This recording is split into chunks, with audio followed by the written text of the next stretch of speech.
Assalamualaikum warahmatullahi wabarakatuh. Hamdan wa syukranillah, salatan wa salaman ala rasulillah, amma ba'du. Apa kabar anak-anak sekalian? Mudah-mudahan kita selalu sehat walafiat kepada Allah Subhanahu wa taala. Pada kali ini pertemuan kita memperjelas tentang bab yang kedua, tentang iman kepada kitab-kitab Allah.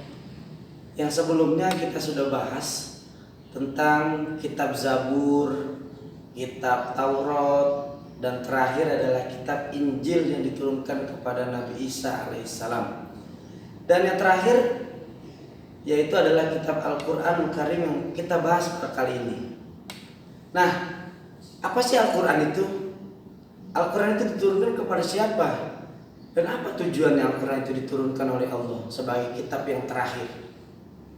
Yang pertama, Al-Quran diturunkan oleh Allah kepada Nabi Muhammad melalui malaikat Jibril, yang kala itu diturunkan pada tanggal 17 Ramadan di Gua Hiro.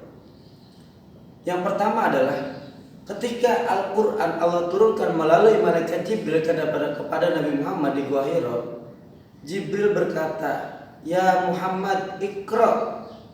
Bacalah wahai Muhammad. Nabi Muhammad berkata, "Ma ana biqori." Saya tidak bisa baca, saya tidak bisa nulis. "Iqra ya Muhammad." Maratan, 2 kali diulang. Nabi Muhammad masih berkata, "Ma ana biqori." Saya tidak bisa baca, saya tidak bisa tulis wahai malaikat Jibril. Yang ketiga kali, "Wahai Muhammad, Iqra." Bacalah, ikuti saya. Akhirnya yang pertama kali turun adalah surah Al-Alaq ayat yang 1 sampai 5 yang berbunyi, "A'udzubillahi minasyaitonirrajim. Bismillahirrahmanirrahim. Iqra bismi rabbikal ladzi khalaq. Khalaqal insana min 'alaq. Iqra wa rabbukal akram. Alladzi 'allama bil qalam. 'Allamal insana ma lam ya'lam." Shadaqallahul adzim. Setelah Al-Quran itu turun, kemudian Al-Quran ditulis di pelepah korma, di batu-batu, di dedaunan, dan lain sebagainya. Akhirnya seiring dengan berjalannya waktu selama 22 tahun, 2 bulan, 22 hari, Al-Quran genap sampai juz 30. Jadi Al-Quran itu diturunkan bertahap, tidak sekaligus, yaitu secara bertahap, berangsur-angsur selama 22 tahun, 2 bulan, 22 hari. Yang dimana setelah Nabi Muhammad sudah wafat, kemudian zaman Umar bin Khattab, zaman Abu Bakar, zaman Utsman bin Affan, karena banyaknya penghafal Al-Quran yang berguguran di medan perang, khawatir ini para penghafal Al-Quran yang sudah nggak ada, bebatuannya Al-Quran tadi sudah ditulis hilang, pelepah kormanya juga nggak ada, dedaunan juga pada rusak. Akhirnya pada masa Utsman bin Affan, Al-Quran itu dimushafkan, dijadikan satu. Yang tadinya adanya di tulang-tulang, yang tadinya ada di pelepah korma, yang tadinya ada di batu, akhirnya dimushafkan dalam satu Al-Quran yang sekarang kita pegang itu. Adapun di zaman itu belum ada baris, belum ada sakalnya. Akhirnya disakalkan, dibariskan pada kala zaman Utsman bin Affan. Nah, Al-Quran itu ada 30 juz, yang dimana dimulai dari juz Alif Lam Mim dan terakhirnya juz Amma Yatasaalu 30. Dan Al-Quran juga terdapat ada 114 surah. Surah yang pertamanya adalah surah Al-Fatihah atau Ummul Kitab, pembukaannya kitab, yaitu surah Al-Fatihah, yang dimana surah Al-Fatihah ini biasa kita baca di setiap kegiatan-kegiatan yang ada di warga kita.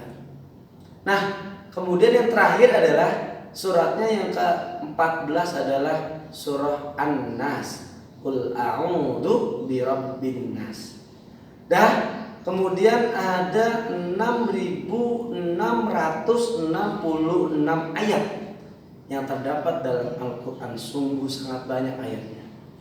Nah, di dalam Al-Quran yang begitu lengkap tadi mencakup dari kitab Zabur, Taurat, Injil, dan Al-Quran adalah kitab pelengkap daripada ketiga kitab-kitab sebelumnya.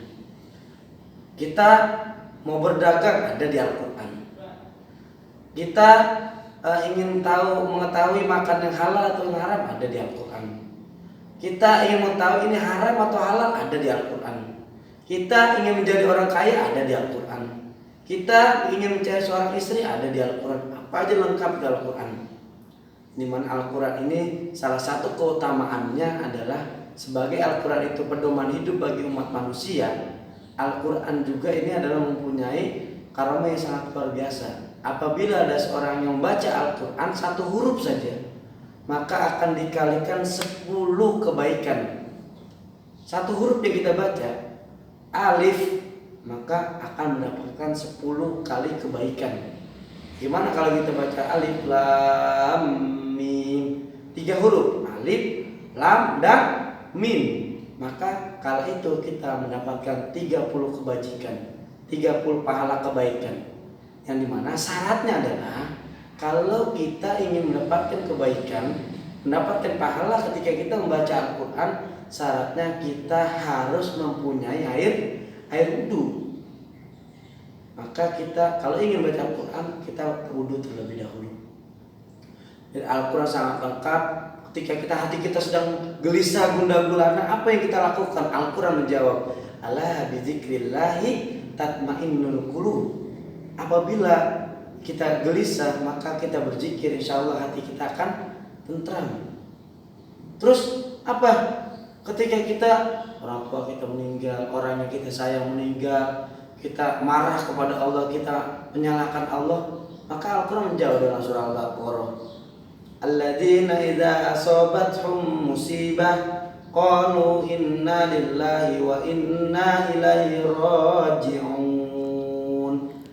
Alladzina, apabila ada orang yang dikasih musibah oleh Allah, maka qalu, katakanlah, inna lillahi, sesungguhnya kita datang dari Allah, wa inna ilaihi raji'un, dan kita akan kembali kepada Allah Subhanahu wa taala.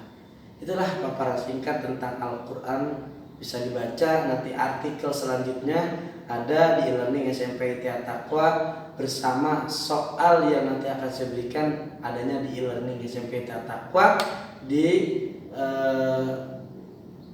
pelajaran PAI kelas 8. Apabila ada yang kurang, yang paham, nanti bisa ditanyai di nomor telepon saya 0896 16 23 69 51. Kurang lebihnya mohon maaf. Wabillahi taufiq wal hidayah. Assalamualaikum warahmatullahi wabarakatuh.